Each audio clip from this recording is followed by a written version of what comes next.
네, 이재명 대통령이 내일 국무회의에서 광복절 특사를 결정할 예정입니다. 이 조국 전 대표의 사면 여부에 정치권의 촉각이 집중되고 있죠. 자, 그리고 당정이 주식 양도소득세 대주주 기준에 대해서 논의를 했는데 결론을 내지 못했습니다. 전국 현안 두 분과 정리해 보겠습니다. 차재원 부산가톨릭대 특임 교수, 이종근 시사평론가 나오셨습니다. 어서 오십시오. 안녕하세요. 네, 안녕하십니까? 자, 이번 주 정치권의 최대 관심사 중 하나가 바로 사면 대상자 명단에 올라 있는 조국 전 대표의 사면 여부입니다. 당초에 이제 화요일 12일로 국무회의가 예정돼 있었는데 그게 내일로 하루 앞당겨졌단 말이에요. 원포인트 국무회의가 될 것 같아요. 네. 예, 그 의미가 뭐가 있을까요? 일단 뭐 이재명 대통령이 이번 그 휴가 때 돌아와서 네. 이례적으로 토요일 날 긴급한 메시지를 냈던 것이 산재의 사망 사고 근절과 관련된 이 부분을 직과라고 이야기를 하지 않았습니까? 네. 이 부분과 관련해서 노동부에게는 그동안의 이 산재 사고 이 처리 경과를 또 보고를 하라고 또 이야기를 했거든요. 그렇기 때문에 화요일 날 국무회의는 아마 산재 사망 사고와 관련된 소위 그동안 밀렸던 국정에 대한 집중을 하는 것이고, 그리고 이 사실 사면과 관련된 부분은 정책이 아니라 정치의 영역이기 때문에 이가 또 논란이 좀 많지 않습니까? 그렇다고 한다면 이 논란을 길게 끌기보다는 땡겨서 이쪽 임시국무회의를 통해서 빨리 결단의 모습을 내리겠다는 생각을 갖고 계신 것 같아요. 그런데 뭐 조국 전 대표에 대해서는 아마 제 생각에는 그냥 이 지금 사면 심사 대상에 포함됐던 그것이 상징하듯이 전 사면으로 갈 가능성이 높다고 봐요. 뭐 일각에서는 뭐 조국 전 대표가 제 것을 제대로 못 치렀다, 뭐 30%밖에 복역하지 않았다고 비판의 목소리도 있습니다만, 그러나 또 다른 관점에서는 충분히 제값을 치렀다고도 볼 수가 있는 것이죠. 그러니까 조국 전 대표의 아내가 4년 징역형을 받아서 가석방 될 정도까지 형을 살았고요. 그리고 조국 전 대표가 이어서 구속이 돼서 구속 수감돼 있는 것이고, 그리고 거의 자녀들도 딸 같은 경우는 의사 면허를 반납할 수밖에 없었던 것이고, 아들 같은 경우도 대학원을 포기하는 그런 소위 멸문지하의 이 상황까지 갔다고 한다면 이 정도면 충분히 제값을 치른 것이 아닐까라는 생각을 할 수 있는 것이고요. 무엇보다도 제가 생각했을 때는 조국 전 대표에 대한 수사 자체가 사실 정치 검찰의 상당한 의도에 따른 수사의 희생양이라는 측면을 아마 여권에서는 많이 생각을 하고 있는 것 같습니다. 물론 조국 전 대표의 입시 비리, 자녀 입시 비리는 상당히 지탄의 대상이 될 수 있습니다만, 당시 이 수사를 지휘했던 검찰총장이 사실 이 수사를 토대로 해서 결국 자신의 정치적인 영달을 그러니까 꾀하는 하나의 도구로 삼았고, 그 이후에 검찰공화국이라는 그러한 모습으로 이렇게 계속적으로 발전해 나갔다는 측면에서 이제 정권이 바뀐 만큼 이 조국 전 대표가 정치검찰의 희생양이 됐던 부분을 이제는 구제할 필요가 있다. 그리고 또 마지막으로 제가 하나만 더 말씀드린다면 사실 탄핵의 물꼬를 여는데 조국 전 대표와 조국 혁신당이 기여를 했다는 것이죠. 지난 총선 때 사실 좀 이러다 아니면 좀 지나치다고 생각할 수 있던 구호가 3년은 너무 길다였거든요. 이것이 결국은 먹혀서 결국 이 윤석열 정권의 조기 종식으로 끝났다. 이런 부분들도 아마 평가하지 않을까라는 생각이 듭니다. 길게 지금 말씀해 주셨는데 일단 국무회의가 하루 앞당겨진 것은 이제 결과에 큰 영향을 못 미칠 것이다. 조국 전 대표가 이제 사면되는 것에는 이제 별 변화가 없다라고 이제 보시는 것 같고, 여론 역풍 이 부분하고 좀 총체적으로 한번 좀 말씀 좀 해주시죠. 네, 만약에 조국 전 장관, 대표죠. 조국 전 대표의 사면이 부담스러웠다면 화요일 날 그냥 국무회의 때 결정했을 겁니다. 역풍 말씀하셔서 하는 말인데, 왜냐하면 여러 가지 어떤 그런 정책적인 부분과 관련돼서 이 발표할 게 많은데, 그 중에 하나 또 정치적인 또 이런 그 대통령의 권한을 이야기함으로써 여러 가지로 희석시킬 수가 있는 부분이거든요. 비판이 크더라도. 그런데 도리어 부각시킨 거죠. 월요일 날로 땡겨서. 왜? 부각시킬 만한 이유가 분명히 있었을 겁니다. 돌이켜보면 지금 2개월밖에 안 됐잖아요. 그런데 취임한 지 2개월 된 정부에서 첫 번째 사면에서 대통령이 아예 드라이브를 건 형국이에요. 우리는 지금 거꾸로 대통령은 지금 결심을 하지 않았는데 뭔가 이 정부 내에서 또는 당 내에서 조국 사면을 기대하는 또는 푸시하는 그런 그룹이 있다. 이렇게 생각을 예. 해왔는데 왜냐하면 대통령은 부담스럽다라고 생각을 먼저 전제를 했는데 거꾸로 지금의 어떤 양상을 보면 대통령이 실제로 드라이브를 거는구나. 대통령이 필요하구나라고 예. 느낄 수밖에 없습니다. 예를 들어서 이게 조금이라도 부담스럽다면 대통령은 이 부분들을 좀 더 자기의 의사가 아니고 어쩔 수 없이 하는 어떤 방향대로 갔을 텐데 지금은 지금 상황에서 대통령이 만약에 이것을 거부한다 그러면 대통령의 결단으로 조국 장관을 그러니까 사면시키지 못하는 결과가 나오지 않습니까? 예. 그런데 그 부담까지 떠안으면서 부각시키는 이유가 뭘까요? 고맙게 느끼려면 확실하게 해줘야 된다. 저는 이렇게 생각합니다. 예를 들자면 네. 조국 사면은 시기만 중요한 시기만 다를 뿐이지 이미 전제돼 있는 것 같아요. 상수다, 변수가 예. 아니고. 그런데 이번 12월이냐, 아니면 지금이냐, 네. 아니면 내년 그 선거 이후냐. 네. 놓고 봤을 때 만약에 조국 전 장관 입장에서 가장 고마운 시기가 뭘까요? 지금일 겁니다. 빠르면 빠를수록 그렇죠. 고맙겠죠? 바로 지금일 겁니다. 선거 이전에 아하. 그리고 확실하게 자기가 당에 돌아와서 무엇인가를 할 수 있는 그렇다면 저는 조국 장관에게도 또는 조국 대표에게도 또는 이재명 대통령에게도 서로 간에 필요한 정치적인 어떤 딜이 있지 아니하면 사실 결단을 내릴 수 없는 상황이다라고 생각합니다. 예. 그러니까 화요일 날 아까도 말씀하셨습니다만 이제 이번 국무회의에서 다룰 사안들이 워낙 많기 때문에 산재 관련이라든가 여러 가지가 있는데 월요일로 따로 떼가지고 원 포인트로 하는 것은 그것을 오히려 부각시키려고 하는 것이다. 지금 그런 말씀이셨고. 자, 그런데 이 사면 대상자에 그 송원석 국민의힘 비대위원장이 요청한 이 국민의힘 전직 의원들도 포함이 돼 있단 말이죠. 정찬민, 홍문종, 심학봉 전 의원들. 요건 어떻게 보십니까? 그러니까 요게 나중에 뭐 철회하기는 했습니다만은 이미 엎질러진 물이다라는 반응도 나오고 조국, 윤미향 사면에 빌미를 제공하기도 했다. 이런 해석도 있습니다. 예, 뭐 그것이 당내에서 지금 나오는 비판 중에 하나지 않습니까? 만약에 강훈식 비실장에 보내는 문자가 공개되지 않았다고 한다면 과연 네. 철회했을까요? 끝까지 그냥 모른 체하고 시침이 되고 갔을 가능성이 저는 상당히 높다는 생각이 들고요. 네. 그리고 또 하나 제가 생각 국민의힘의 입장에서는 조금 이 본인들이 그러니까 당내의 여론도 조금 찜찜하게 생각하는 것 중에 하나 거래의 부적절도 있지만 또 이 사면 대상자들이 부적절하다는 측면도 분명히 있는 겁니다. 네. 말씀하셨던 그러니까 정찬민 그리고 홍문종, 심학봉 이 세 명의 전직 의원들이 다 같이 소위 말 정치범, 양심범이 아니에요. 예를 들면 다 세 명의 혐의가 공통적으로 뇌물수수거든요. 네. 그리고 또 형량이 아주 무거워요. 그리고 정창민 전 의원 같은 경우 아직까지 사실 지금 형기가 계속되고 있고 홍문종 전 의원도 마찬가지입니다. 마찬가지이기 때문에 이런 분들에 대한 이 사면을 그러니까 이 국민의힘에서 건의를 했다는 것 자체가 상당히 적절하지 못하다는 네. 그 당내 반응이 있는 것이거든요. 물론 지금 뭐 말씀하신 것처럼 내일 지금 그 사면과 관련된 국무회의에서 그러면 법무부에서 이 올라온 명단들 100%를 다 받아들일 것이냐? 저는 약간은 좀 변화가 있을 가능성이 있다는 생각이 듭니다. 바로 이 지금 이 국민의힘에서 추천한 이 세 명과 네. 그리고 또 뭐 윤미향 전 의원 같은 경우는 상당히 여론이 정말 좀 안 좋거든요. 그렇기 때문에 이런 부분들에 대해서는 대통령이 그 이전의 대통령과는 달리 조금 고심을 해서 일종 국무회의 심의를 거쳐서 걸러낼 사람들을 걸러낼 필요가 있다고 판단할 가능성도 저는 전혀 배제하지 못한다는 생각도 듭니다. 예. 그러니까 지금 말씀하신 그 윤미향 의원도 지금 여야가 지금 극명하게 갈린 평가를 내고 있거든요. 여권에서는 광복절에 명예 회복을 해야 하는 인물이다라고 이야기를 하는 반면에 야권에서는 친일 인사 명단에서 이완용을 빼는 걸 것 같다. 예, 어떻게 보십니까? 일단 제가 아까 네. 지금 말씀드린 국민의힘. 국민의힘은 사실 비판받아 마땅하고요. 네.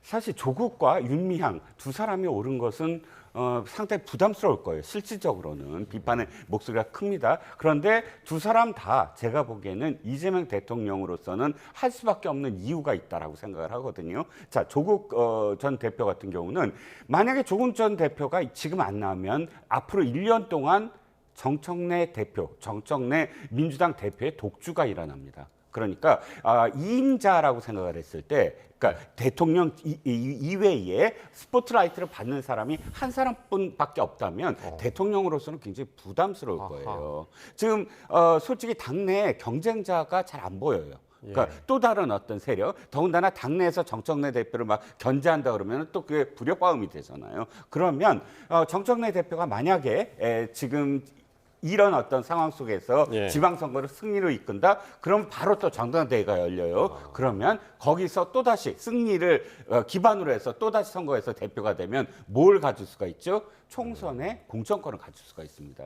자, 그런데 조국 전 대표를 만약에 지금 사면을 시킨다? 그러면 조국 전 대표 역시 사실은 굉장히 열심히 어떤 정치적 활동을 할 겁니다. 그래서 이렇게 여러 사람들이 경쟁할 수 있는 체제를 만들어야 한 사람의 어떤 독주 체제로서 스포트라이트를 독점하는 어떤 것을 견제할 수 있다라는 측면이 있고, 자, 윤미향 의원은 아마도 굉장히 큰 비판을 받을 겁니다. 하지만 사면심사위에 오르지 않아야 되는데 올랐다는 건 그런 부담을 딛고서라도 지금 윤미향 전 의원을 사면시킬 이유가 있는 거죠.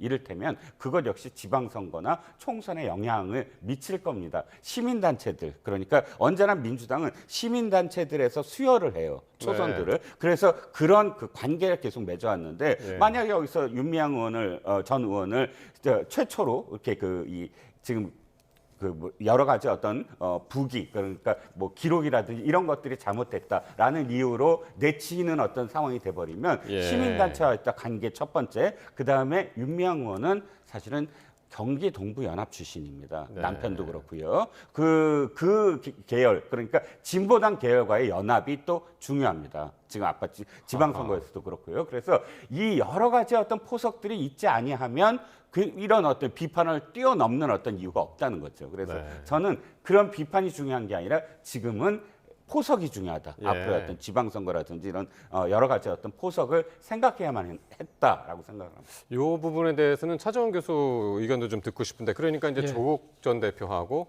윤미향 전 의원에 대한 사면이 만약에 이루어진다면, 지금 아직까지는 뭐 결론이 안 났습니다만은, 그게 이제 내년에 있을 지방선거랑 아니면 이제 보궐선거, 이 부분을 지금 염두에 두고 있을 것이다라는 지금 해석이거든요.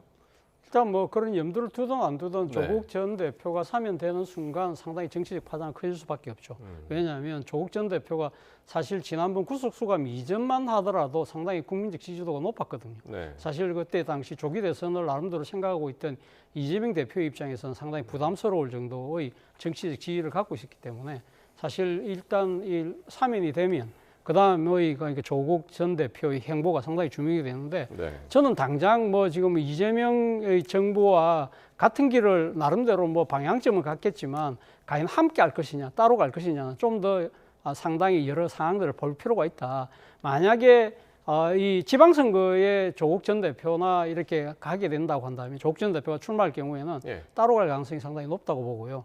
만약에 그렇지 따로 않고 간다는 얘기는 따로 간다니까 경쟁 상대가 된다는 것이죠. 경쟁 상대가 되는 것인데, 그렇지 않고 내년 지방선거 때 같이 열리는 재보궐선거에 조국 전 대표가 출마한다고 한다면 그건 함께 갈 수밖에 없는 상황이다는 생각이 듭니다. 왜냐하면 조국 전 대표가 이제 출마하는 곳에 민주당이 후보를 내지 않는다든가. 그렇죠. 그렇게 되고, 그리고 또 하나는 지금 재보궐선거, 국회의원 선거 지금 두 군데가 비어 있는 것이거든요. 하나는 이재명 대통령의 전 지역구였던 계양, 그리고 강훈식 실장의 지역구였던 아산이거든요. 그렇기 때문에 이 두 지역 중에 하나를 간다고 한다면 상당히 그거는 여당하고 같이 안 가는 이상은 쉽지 않다. 그렇기 때문에 그런 부분들은 아마 이 부분들은 뭐 차차 제 생각에는 조국 전 대표가 어떻게 생각하느냐, 그리고 이재명 대통령도 향후 이제 포석을 나름대로 생각을 하겠지만, 그러나 지금 아까 말씀하신 것처럼 뭐 정청래 대표하고의 정청래 대표를 견제하는 카드로 이야기하는 것은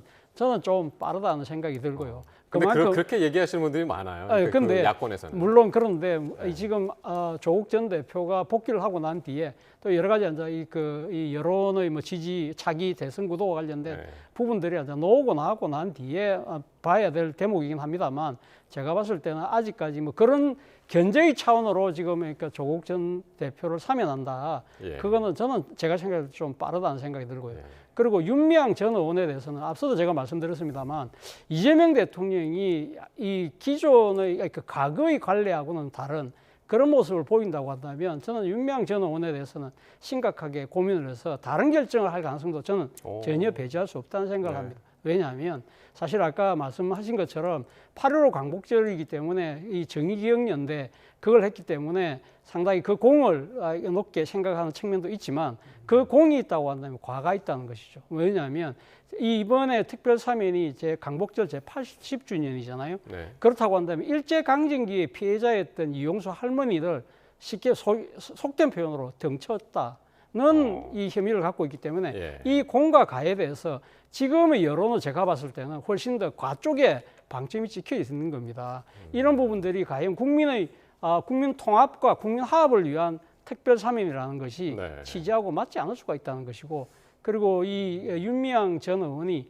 이번 이 사면에 들어가고 난 뒤에 본인이 자신에 대한 비판이 있으니까 비판하는 것들 참 불쌍하다는 식의 태도를 보였거든요. 네. 이런 반응들이 상당히 여론을 자극한 측면이 분명히 있습니다. 이런 부분들을 아마 저는 이재명 대통령이 그 이전의 역대 대통령과 달리 나름대로 이 국정을 꾸려나가는 생각을 계속적으로 천명을 해왔기 때문에 예. 저는 이 마지막까지 지켜볼 대목이라는 생각이 듭니다. 그렇군요. 요 사면 얘기는 진짜 계속해도 지금 끝이 없을 것 같은데 일단은 내일 이제 국무회의가 열리고 윤미향 전 의원 같은 경우는 이제 추미애 의원 지금 이제 민주당에서 법사위원장으로 이제 내정이 된 추미애 의원도 적극적으로 사면을 지금 요구하고 있는 상황이어서 어떻게 될지 한번 보겠습니다. 자, 그리고 오늘 이재명 대통령의 휴가 복귀 이후에 첫 고위 당정 협의회가 열렸는데 여기서 지금 관심을 모으고 있는 그 양도소득세의 대주주 기준 이야기는 했는데 결론을 못 냈습니다. 이것도 시간이 별로 안 남았는데 오늘 14일이죠? 14일이 입법 예고 기간 마지막 날이라 그 전까지 이거 그 결론을 내야 되는데 그렇습니다. 오늘도 결론을 못 냈습니다. 그렇습니다. 사실 좀 내용을 보면 당 쪽에서는 네. 아마 이 질타를 좀 한 것 같아요. 내부적으로는. 왜냐하면 50억을 그대로 해야 되지 않느냐. 이게 기재부 아니잖아요. 증세와 관련돼서. 그러니까 왜 당과 협의가 없었느냐라는 그런 점과 함께 그냥 50억을 그냥 유지하자라는 게 당의 입장이었던 정부 것 안이 이제 같고. 10억으로 내려서 이제 확 그렇죠. 정반이 이제 10억 원이고 그것 네. 때문에 지금 개미 투자자들의 어떤 분노를 산 거 아닙니까? 네. 그러니까 오늘 50억을 그대로 유지하는 게 어떠냐라는 당 쪽의 어떤 의견이 있었고, 그거를 이제 그 기재부, 그러니까 정 쪽에서는 그래도 대통령이 이걸 결정해야 되는 게 아니냐라는 그런 것으로 해서 이제 숙고를 하겠다 이렇게 얘기를 했습니다. 결국은 뭐 이유는 알겠어요. 그러니까 당 입장에서 그렇다고 밀어붙이면 네. 사실 지금 대통령이 국정 운영을 하고 대통령이 어쨌든 기재부에 야 세수가 지금 너무 지금 감소되고 있는데 거기에 대한 안을 마련하라 해서 안이 나왔는데 거기에 당이 이걸 그냥 밀어붙이게 되면 사실 그 모양새도 좀 애매하잖아요. 그러니까 이 정도에서 이제 그러니까 대통령 어떤 결단을 요구하는 식으로 결론이 내린 건 알겠지만 그러나 결론적으로는 굉장히 어정쩡한 상태가 됐다는 겁니다. 왜냐하면 이것과 관련돼서는 저는 개미 투자자들의 의견도 일견 타당하다고 보지만 지금 정부가 2개월밖에 안 됐다고 제가 계속 말씀을 드리는데 앞으로도 결단을 내려야 될 부분들이 많습니다. 네. 그럼 그 결단이란 건 어차피 한쪽에서는 불만을 가질 수밖에 없는 사안들인데 국익을 생각할 때 어떤 것이 더 사실은 타당한가에 대한 설득 작업이 있어야 돼요. 그런데 지금의 어정쩡한 이 상황까지 오게 된 건 사실은 굉장히 뭐랄까요, 당정 간의 협의도 제대로 이루어지지 않았고 또 심사숙고해서 결론을 내렸다면 그것을 설득하는 어떤 과정, 이런 프로세스도 제대로 밟지 않았고 네. 이익 집단이 불만을 가지면 흔들린다, 이런 전례가 또 나올 수가 있잖아요. 네. 그러니까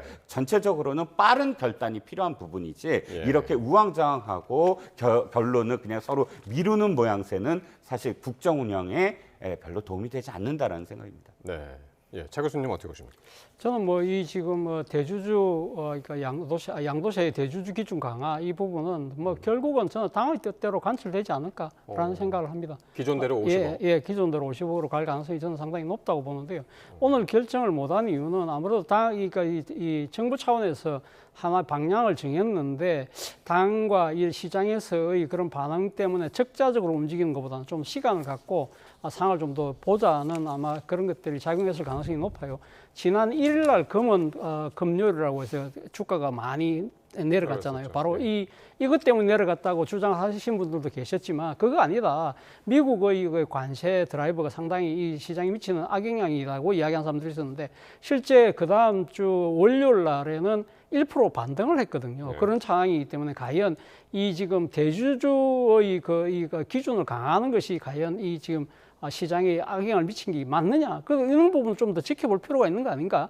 뭐 그런 부분들 때문에 밀렸다고 봅니다만, 예. 그러나 기본적으로는 이 시장에 이재명 대통령, 민주당 정부가 이번 대선 때 공약했던 것은 코스피 5천 시대거든요. 예. 결과적으로는 대주주 강화라는 것 자체가 사실 세수도 얼마 걷지 못하는 상황에서 오히려 개미의 그 반발만 사는 그런 결과를 갖는다고 한다면 예. 그것이 결코 도움이 안 될 거라는 생각을 할 거예요. 그리고 사실상 지금 입법 예고 기간은 뭐 14일까지라고 합니다만 사실 이 세제 개편안은 연말에 예산안과 같이 처리가 되는 거기 때문에 조금 시간이 남아 있는 셈도 있거든요. 그렇기 때문에 상황을 지켜보되 제 생각에는 아마 개미들의 기대를 저버리지 않는 쪽으로 자연스럽게 이 정부도 방향을 틀지 않을까 저는 그런 생각이 듭니다.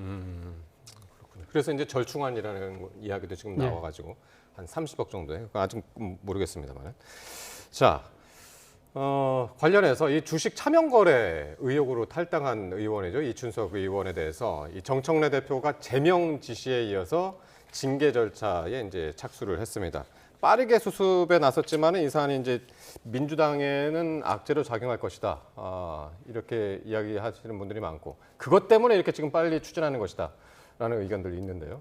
어떻게 네. 보셨습니까? 대단히 지금 민주당 내지는 이재명 정부로서는 정권 초기에 가장 큰 리스크 중에 하나라고 생각을 합니다. 지금 이렇게 잘 순항을 하고 있었고 또 지지율도 어느 정도 관리가 가능한 순간이었거든요. 그런데 이렇게 한 하루 만에 예. 이런 어떤 상황이 하루 만에 그대로 제명 조치까지 이어진 건 30일간 강선우 후보자를 끌어안는 것과 대비가 되는 상황이에요. 하루와 30일. 네. 그만큼 치명적인 어떤 결과로 나올 수도 있다. 빨리 끊어놓지 않으면 여러 가지 이유가 있겠죠.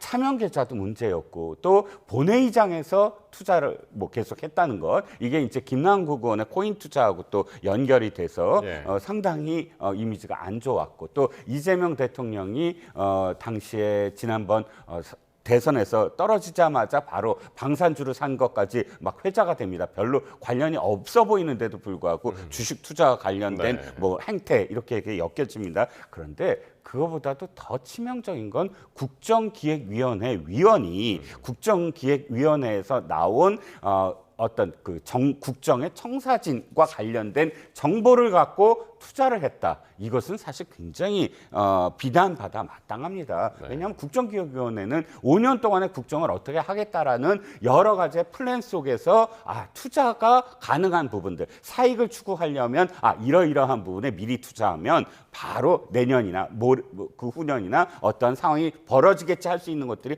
예. 얼마나 많습니까? 실제로 AI 내지는 스테이블 코인과 관련된 주식들이었잖아요. 그 두 가지는 공약이었고 충분히 국정기획위원회에서 논의됐던 사항들입니다. 그런데 분과장이 그렇게 해버리니까 이 국정기획위원회 내부의 어떤 통제 내지는 기강 이런 것들이 전혀 이루어지지 않았다는 것이고 네. 그런데 결과적으로는 뭐냐면 당에서 법사위원장을 그만두고 제명하는 것에서 그쳐버렸습니다. 네. 저는 이해가 가지 않는 게 왜 국정기획위원장은 사과를 하지 않죠?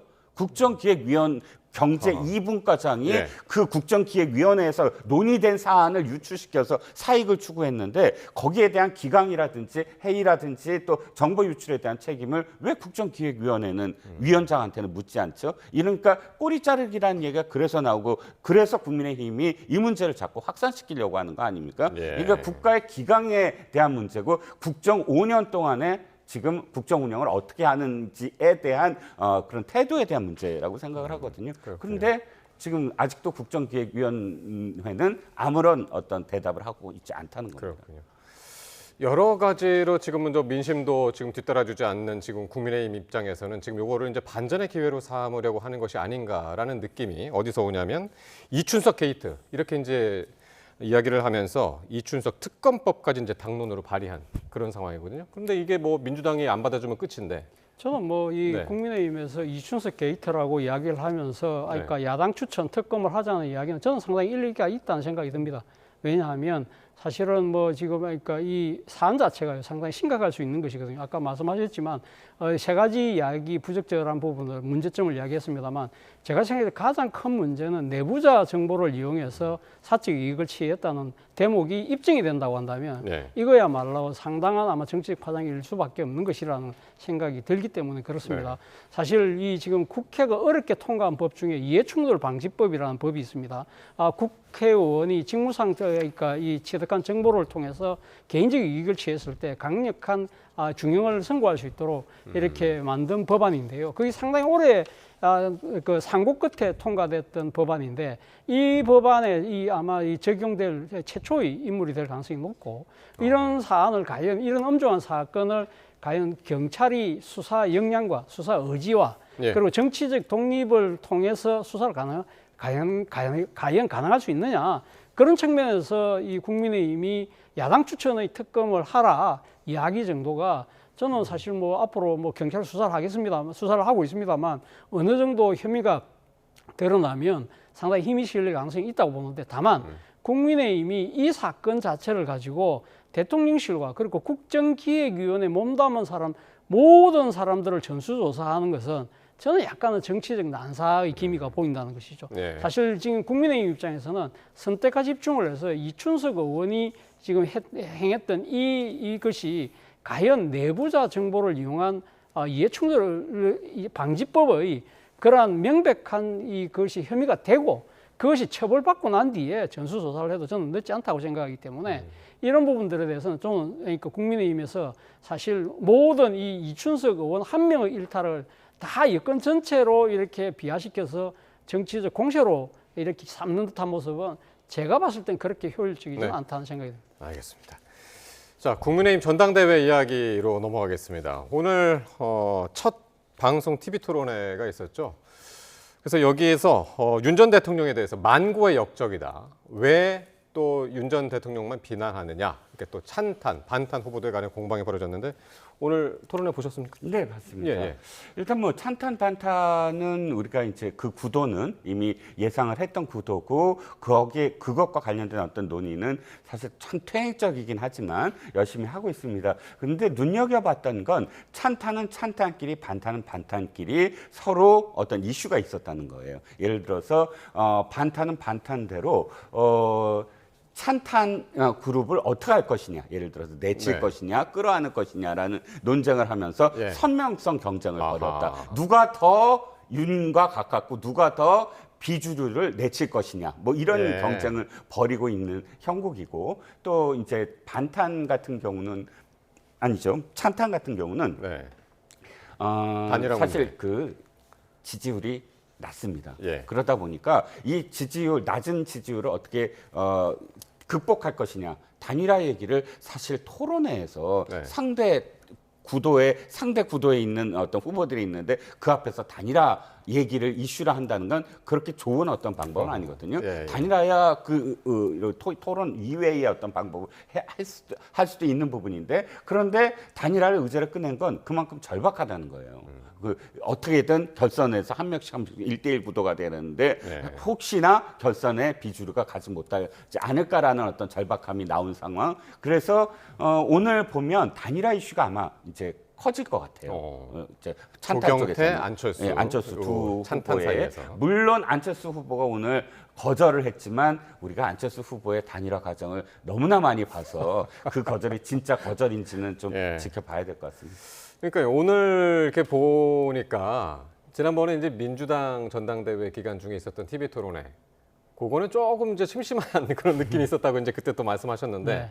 오늘은 정말 이렇게 찬탄 대 반탄도 그렇고 지금 말씀하신 대로 그 찬탄이면 찬탄, 반탄이면 반탄 안에서도 그렇고 진짜 선명성 경쟁이 상당했던 것 같아요. 그렇죠. 그런데 네. 제가 생각했을 때는 뭐 이게 찬탄 반탄보다 정확하게 얘기하면 찬길 반길 아닌가요? 전환길이냐 반전환길이냐 예. 이건데요. 사실 뭐 지금 국민의힘은 전당대회이긴 하지만 지난번 김문수 후보 이런 표현을 썼습니다. 국민의힘 전당대회가 아니라 전환길 전당대회 같다고 그러는데 전환길 전당대회다. 오늘 뭐 어느 이 지금 이 언론에서는요 기승전결이라고 하면서 이 전자를 어떻게 보면 전환길 전자라고 본다는 것이죠. 네. 그 정도로 지금 현재 국민의힘 전당대회에서 딱 이 두드러지게 보이는 사람은 전환길 딱 한 사람이잖아요. 그러니까 이 지금 전환길 씨가 지난 금요일 날 대구에서 열렸던 합동 연설회에서 네. 자신이 그러니까 선창했던 그 배신자는 구호 때문에 완전 이 대회가 완전 예. 이 난장판이 돼 버렸잖아요. 예. 그 뒤에 국민의힘에서 나온 조치라는 것은 전당대회 출입 금지예요. 사실 이런 정도의 사안이라고 하면 뭐 어떤 식으로도 뭐 직권을 그러니까 총 발의해서라도 뭐 이 제명 조치를 당원 제명 조치를 한다든지 그런 전격적인 뭔가가 있어야 되는데 그런 것이 아니라 지금 뭐 어떻게 보면 헐리우드 액션 징계를 지금 하고 있는 상황이라는 것이죠. 그러나 그것보다 더 심각한 문제는 사실 오늘 뭐 지금 김문수 후보와 장동희 후보가 사실 뭐 그러니까 이 전환길 씨 부분을 비롯한 인적 쇄신과 관련해서 약간의 이렇게 좀 이 차이는 보이긴 했지만 사실은 결국 전환길 씨가 이 요구하는 대로 원하는 대로 그 지금 그 토론회에 가서 결국 일종의 사실상 면접을 본 셈이나 마찬가지잖아요. 예. 그러니까 사실 전환길 씨가 면접관 더 나아가서는 심판관의 역할을 하면서 이 전환길 씨하고의 관계에 따라서 사실은 지금 현재의 초반 판세가 그려지고 있는 모습, 지금 유력 주자들 1, 2 후보로 지금 유력하게 거명되는 네. 사람이 김문수, 장동혁이라고 한다면 결국 전환길의 뜻대로 전환길의 낙점대로 흘러가는 상황이라면 한다면 나중에 이 전당대회가 끝나서 두 사람 중에 한 명이 대표가 될 경우에 지명직 최고위원으로 전환길 씨를 지명을 안 한다는 보장이 있을까요? 예. 이 정도의 이야기가 나올 정도로 저는 이 전환길 씨 문제에서 전혀 벗어나지 못하고 있는 상황 자체가 정말 국민의힘의 좀 암울한 앞날을 좀 예고하고 있는 것이 아닐까라는 생각이 듭니다. 그러니까 지난주에 있었던 대구 경북의 이제 합동 토론회장에서 이제 전환길 씨의 존재감, 그러니까 나머지가 이제 모두 묻히는 뭐 그런 상황이었습니다만은 그래서 이제 중앙윤리위도 열리고 당에서 또 이제 그 선관위에서는 이제 전환길 방지책도 이제 세운다고 하는데 어쨌든 관심은 이번 전당대회에서 전환길이 어느 정도의 영향력을 가질 것이냐 이 부분 아니겠습니까? 아마 그 다른 어떤 전당대회 일정에서는 배제될 겁니다. 왜 그러냐 하면 전환길 씨는 이미 목적을 달성을 했어요. 다른 지역 불필요합니다. 대구 경북 지역에서 해방을 놓은 게 목적이었다고 저는 생각을 해요. 그의 주장은 뭐냐면 대구 경북 지역에서 찬탄 쪽 그러니까 비주류 쪽 그 후보들이 나왔을 때 배신자라고 이야기하면서 아예 말을 못하게 만들었거든요. 네. 그게 가장 큰 목적이었다. TK에서 그런 어떤 인상을 지어주지 못하게 한다.